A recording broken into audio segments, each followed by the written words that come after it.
Don't blink, it's your boy Ying. Welcome to the Welcome to the show. This one is actually pretty interesting. I've been doing some downer content lately, and time to upset the current wave. So I didn't watch the video, but I heard about it.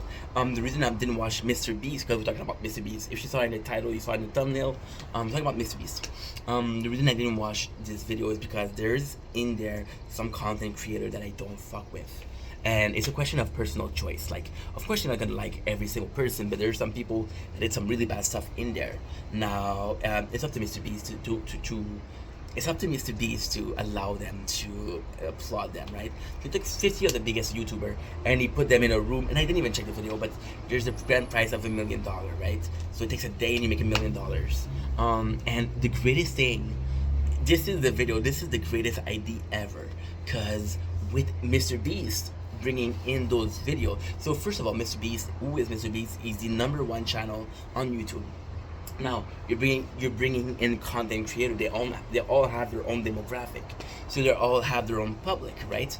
And the greatest thing is those 50 content creator, right? Every single one of them made a videos about the challenge. Every single one of them did a video about Mr. Beast. So Mr. Beast also competition where he's receiving content creator because they're big and it's a new demographic, and the content creator are using Mr. Beast as a clickbait because Mr. Beast is the biggest content creator as ever. This, my friend, this is what I mean by ROE. If you think about it, more than just $1 million. It's views, it's public, it's sharing a public. Now, again, personal choice. If you guys want to watch it, please do. I'm sure it's a good video. A personal choice. I'm not gonna watch it because of, again, some people that I don't fuck with.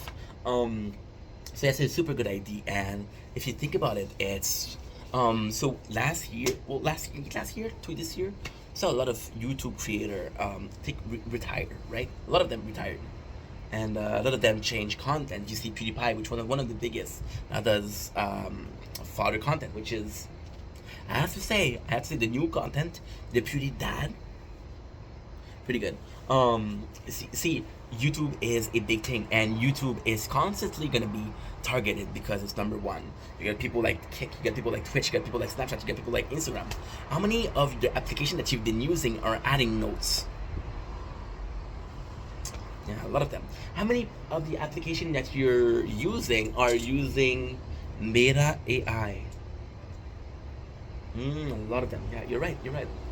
So understand that they're always gonna come after the king, which is YouTube, just for the longevity, just for the advertiser, just for the amount of people that are using it on the daily, just for the amount of cash they made last year compared to TikTok. TikTok is #2, and TikTok made $8 billion last year, and YouTube made $16 billion. So yeah, it's double. It is, you saw a lot of the YouTuber retired, and the problem with that, when there's a mass retire, think about the job, right? Think about a job, you're working a job and you guys are 20 people, and out of 27 leave. They retired the same week, the same month. You're like, what the fuck happened? Why are they all leaving? And you don't understand why, and then you understand it doesn't matter why, it still affects the channel. It still affects the fact that, okay, well, those people left, something is wrong with YouTube, right? Now, the craziest thing that happened in the story of YouTube, this is a small hint. The video is done, by the way. If you want to skip it, you can skip it. The craziest thing that happened in the history of YouTube was in 2018. There was an apocalypse. The apocalypse was because YouTube didn't have strict enough rules.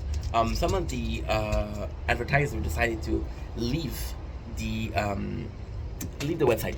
Stop making sponsors. Stop sponsoring some certain creator, right? And because of that, right, the ad revenue went down a lot, right?